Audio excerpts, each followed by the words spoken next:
दशावतारा नाटकाच्या प्रयोगासाठी या मंडळाच्या वतीने आम्हाला आमंत्रित केलं गेलं, सन्मानित केलं. म्हणून या मंडळाच्या सर्व सदस्यांचं मी शिवसेना दिवा शहराच्या वतीने मनपूर्वक धन्यवाद व्यक्त करतो. कोकण आधार प्रतिष्ठान मागील काही वर्ष स्थापन झालं. मागच्या वर्षी देखील त्यांनी एक चांगला प्रयोगचं आयोजन केलं आणि जागेअभावी म्हणण्याचं कारण एवढंच की पहिल्या वर्षी मिळालेला प्रतिसाद पाहता या वर्षी तिथे जागा तेवढी होईल की नाही, प्रेक्षकांना मनसोक्त आनंद घेता येईल की नाही याची शंका त्यांच्या मनात आल्यामुळे त्यांनी या खुल्या मैदानात आजचा कार्यक्रम आयोजित केलाय. कार्यक्रम तर सगळेच करत असतात, पण नीटनेटकं व्यासपीठावर सादर होणारा प्रयोग व्यवस्थित पाहता यावा म्हणून आपल्या श्रोत्यांच्या ची कदर करणारा हा मंडळ, तशी दशावतार ही कोकणची संस्कृती आणि परंपरा आपण सगळेच जण नोकरी व्यवसायामुळे मुंबई ठाण्यात स्थलांतरित झालात आणि तळ कोकणातलं हे दशावतार आज अखंड मुंबई ठाण्यात विविध ठिकाणी सादर होत असतं. आणि जी नवीन पिढी जरी कोकणातले असले पण वर्षानुवर्षे मुंबई ठाण्यात जन्मले आणि काही वर्षानुवर्षे इथे राहतात, त्यांना गावी जाता येत नाही. आणि मग ही संस्कृती जी आहे, हे जे नाट्यप्रयोग त्यांना पाहता येत नाही, हे कोकण आधार प्रतिष्ठानच्या माध्यमातून तुम्हा सगळ्यांना ते व्यवस्था करतायत. मागील वर्षी केली, ह्याही वर्षी करतील आणि मला अपेक्षा आहे मिस्त्री आणि स्वप्नील मिस्त्री आणि वैभव जाधव तुमचे अध्यक्ष उमेश पाटील आहेत, शिवसेना तुमच्या सोबत आहे. हा प्रयोग सातत्याने पुढे चालू राहावं आणि माझ्या कोकणच्या सगळ्या रहिवाशांना याचा उपभोग घेता यावा. तुम्ही सगळेच जण मोठ्या आतुरतेने या प्रयोगाला आलात. तसं व्यासपीठावर प्रयोगाच्या मध्ये व्यत्यय होणं बरोबर नाही, म्हणून तुमची सगळ्यांची क्षमा मागतो आणि एवढंच सांगतो, कोकणची संस्कृती जपण्याचं, परंपरा टिकवण्याची जी या मंडळाने सुरुवात केलेली आहे ती अशीच पुढे चालू राहील. शिवसेना नेहमीच या मंडळासोबत आहे आणि पुढेही राहील. जसं दिव्याच्या विकासावरती तुम्ही सगळ्यांनी निवडून दिलेल्या 8 नगरसेवकांमुळे दिव्यात बदल घडलाय, पुन्हा एकदा तुमच्या नगरसेवकांनी केलेल्या कामावरती विश्वास तुम्ही दाखवावा असं तुम्हाला आव्हान करतो. आणि या मंडळासोबत कायम राहावं आणि या मंडळाचं नावलौकिक दिवसेंदिवस वाढत राहावं आणि या मंडळाच्या माध्यमातून विविध कार्यक्रमांची मेजवानी तुम्हाला मिळत राहावी. तुम्हाला सगळ्यांना पुढील वाटचालीसाठी शुभेच्छा देतो. आणि मगाशी उल्लेख झाला की 8 दिवसाची 6 दिवसाचा दिवा महोत्सवाची परंपरा, एवढंच सांगतो, जर अंतःकरणातून सांगतोय की अनेक वर्ष आम्ही हा दिवा महोत्सव करत आलोय. या वर्षी देखील त्याची सुरुवात झालेली होती, मैदानाची साफसफाई आम्ही चालू केलेली, पण राज्य निवडणूक आयोगाने आचारसंहिता जाहीर केलेली आहे. आणि आम्हा सगळ्यांना माहिती आहे की कोणताही सांस्कृतिक कार्यक्रम दिव्यात कधी 10च्या आधी संपत नाही, कारण माझे दिवेकर 9च्या आधी कधी येतच नाहीत. मग ते दांडिया असेल, दिवा महोत्सव असेल किंवा विविध सांस्कृतिक कार्यक्रम असतील, त्यावेळी सगळ्यांना सवय लागली 9 नंतर सुरुवात होणार आणि 11-12 वाजता संपणार. पण आदर्श आचारसंहिता चालू आहे, त्यामुळे कुठेही गालबोट लागता कामा नाही आणि तुमचाही दिवा महोत्सव अर्धवट थांबवू नये, व्यत्यय येऊ नये म्हणून संपूर्ण दिवेकरांची क्षमा मागून आम्ही असा निर्णय घेतला आहे की हा दिवा महोत्सव 25 डिसेंबर ते 30 डिसेंबरच्या कालावधीत जो होणार होता तो आपण फेब्रुवारी महिन्याच्या पहिल्या किंवा दुसऱ्या आठवड्यात घेतोय. आणि तुम्हा दिवेकरांना दिवा महोत्सवपासून 1 महिना जरी वंचित राहावं लागत असलं तरी देखील त्याची भरपाई हा धर्मवीर मित्रमंडळ नक्कीच करून देईल. तुम्ही सगळेच जण वंदनीय शिवसेना प्रमुखांना विश्वास ठेवणारे, प्रेम करणारे आहात. त्यामुळे दिवेकरांनी नेहमीच शिवसेनेच्या रक्षकांसोबत राहिलात. असेच आम्हाला आशीर्वाद आमच्यासोबत असू द्या. तूर्त तुम्ही आम्हाला बोलवलं, मंडळाने सन्मानित केलं, त्याबद्दल मी तुमचं सगळ्यांचा मनस्वी धन्यवाद व्यक्त करतो आणि तूर्त थांबतो. जय हिंद, जय महाराष्ट्र.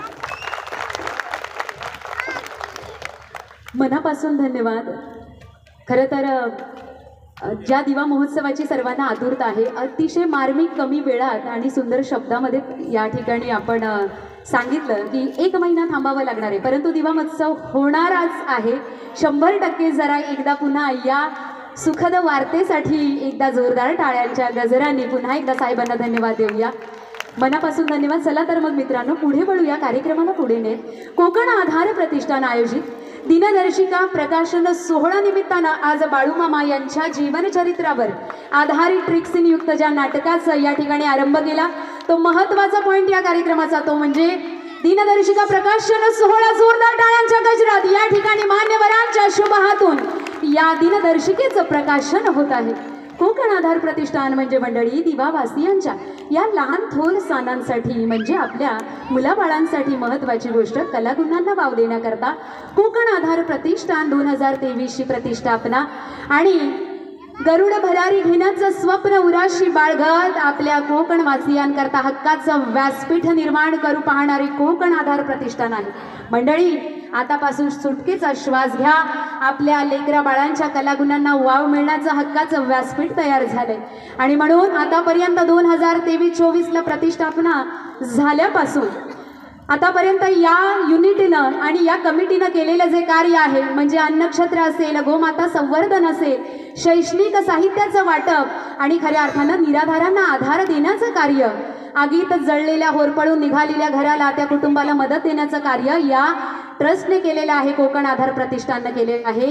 या कार्याला द्यावी तेवढी सलामी थोडीच आहे. चला तर मग मंडळी मान्यवरांच्या उपस्थितीमध्ये कोकणाचे जे भूषण आहेत अशा सन्मानित 4 व्यक्तींना आज मान्यवरांच्या शुभ हातून पुरस्कृत केलं जाणार आहे. त्यांचं नामांकन करण्याची वेळ आलेली आहे. चला तर मग सगळ्यात आधी नामांकन करूयात, ज्यांच्या माध्यमातून आतापर्यंत हे जे नाटक आपण पाहत आहात, सन्माननीय आदरणीय नाटकाचे संचालक श्री नितीन रामा आसेकर सिंधुदुर्ग, दशावतार मध्ये अभिनय कुमार ही पदवी जनतेनं आतापर्यंत बहाल केली असे नितीन दादा रामा आसेकर यांना कोकण भूषण पुरस्कारानं सन्मानित करण्यात येत आहे. जरा जोरदार टाळ्यांचा गजर करूया.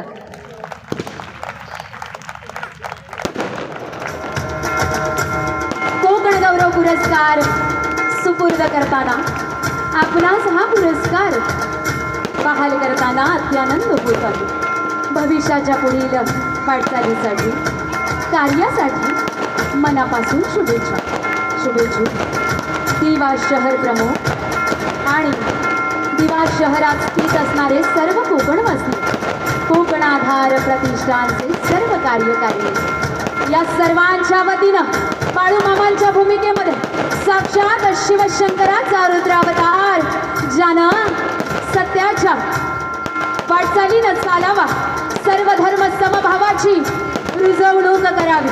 मंडळी एक संत म्हणून महाराष्ट्राच्या मातीला भूषण म्हणून बाळूमामांच्या माध्यमातून अवतारी पुरुष म्हणून जन्माला यावे असं नाटक 171वा प्रयोग आज जगाच्या धर्तीवर साकारताना नितीन दादा रामा आसेकर मनातून आनंद होत असेल. सिंधुदुर्गचे सुपुत्र अभिनय कुमार म्हणून अभिनय आणि सन्मान पुरस्कार मनापासून धन्यवाद. यानंतर पुढील सन्मान मूर्ती आमंत्रित करते मंचावर डॉक्टर श्री सखाराम दादा परब, ज्यांना दादा परबही असं म्हटलं जातं. सखाराम बाळा परब बंधू, पखवाज विशारद, कोकणचे सुपुत्र, कोकणची आणबाण आणि शान कलेच्या माध्यमातून ज्यानं कर्तृत्व इतिहासाच्या पटलावर रेखाटले असे दादा परब यांचा सन्मान. मंडळी टाळ्यांचा गजर कमी नको व्हायला. कार्यक्रमाचा मध्यांतर आहे आणि सन्माननीय आदरणीय मडवी साहेबांच्या शुभ हातून हा यथोचित सन्मान कोकण गौरव पुरस्कार बहाल करताना अत्यानंद होत आहे. फटाक्यांची आतिषबाजी, आपल्या टाळ्यांचा गजर, मनापासून आनंद द्विगुणित करणारा असा हा क्षण म्हणजेच बाळूमामा दशावतारी नाट्य प्रयोगाच्या वेळी होणारा हा सन्मान. मडवी साहेबांचे अनंत असे शुभ आशीर्वाद सेनेच्या माध्यमातून कार्यकर्तृत्वाची निष्ठेनं ढाल समाजामध्ये ठेवणारे, समाजाप्रती कार्य करणारे, तनमन धनाने या समाजाशी कार्यकर्तृत्वाशी नाळ ज्यांची जोडले अशा मडवी साहेबांच्या माध्यमातून मंडळी हा सन्मान होतोय. जरा पुन्हा एकदा जोरदार टाळ्यांचा गजर. मनापासून धन्यवाद. सन्मानाची श्रीफळ आणि मायेची भगदिशा सुपूर्द करताना मनस्वी आनंद होत आहे.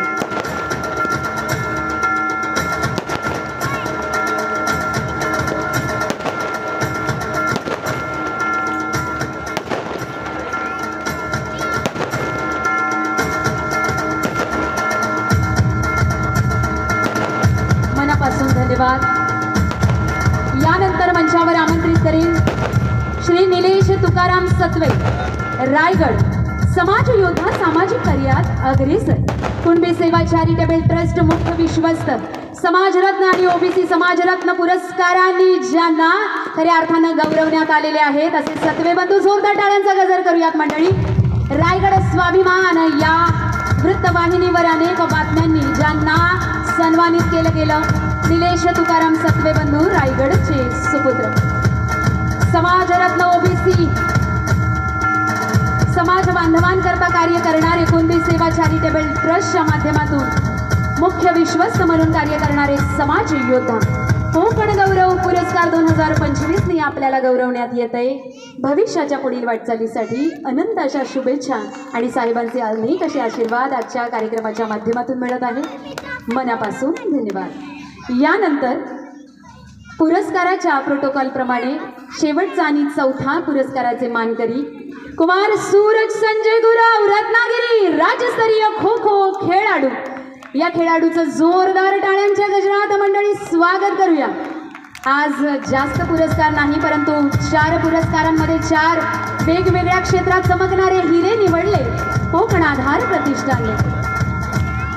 राज्यस्तरीय खो खो खेळाडू स्पर्धेमध्ये प्रावीण्य मिळवणार, कला कौशल्य, सांस्कृतिक, क्रीडा, खेल, मनोरंजन या क्षेत्रात कार्यकर्तृत्व वठवणारा युवा प्रणेता सूरज संजय गुराव, रत्नागिरी. कोकण गौरव पुरस्काराने सन्मानित करताना अत्यानंद होत आहे. साहेबांच्या विशेष उपस्थितीमध्ये त्यांच्या शुभ हातून कोकण आधार प्रतिष्ठान आयोजित कार्यक्रमाच्या या उपस्थितीमध्ये आपला यथोचित सन्मान, स्नेहाचं मायेचं प्रतीक म्हणजेच पुष्पगुच्छ, श्रीफळ आणि मायेची भगवी शालपाठीवर पांघरून आपल्या कला कर्तृत्वाचा, कौशल्याचा हा विशेष गौरव आहे. मनापासून धन्यवाद. मंडळी, मी सर्वच मान्यवरांना पुन्हा एकदा धन्यवाद देते. या ठिकाणी साहेबांची सुकन्या साक्षीताई मडवी एक रणरागिणी म्हणून स्त्रियांचं, नारी शक्तीचं नेतृत्व करणारी, यत्र नारी अस्तु पूज्यन्ते तत्र रमन्ते देवतः या उक्तीप्रमाणे साक्षीताई कमी वयामध्ये नारींसाठी, या महिलांकरता कार्य करत आहे. ताईंच्या या कार्याला सलामी आणि सर्वच सेनेचे प्रणेते छत्रपती शिवरायांच्या कार्याशी नाळ जोडले गेलेले सेनेचे सर्व कार्यकर्ते, दिवा शहर प्रमुखांच्या माध्यमातून सर्वांचंच पुनश्च एकदा, कोकणवासियांचं पुनश्च एकदा शब्द सुमनाने स्वागत करून मंडळी आलेल्या सर्वच मान्यवरांना धन्यवाद देते. मंडळी, जे सुरुवातीला म्हटलं होतं कुणाचं तरी येणं हे नुसतंच येणं नसतं, कुणाच्या तरी काळजावर कोरलेलं सुंदर लेणं असतं. माणुसकीचं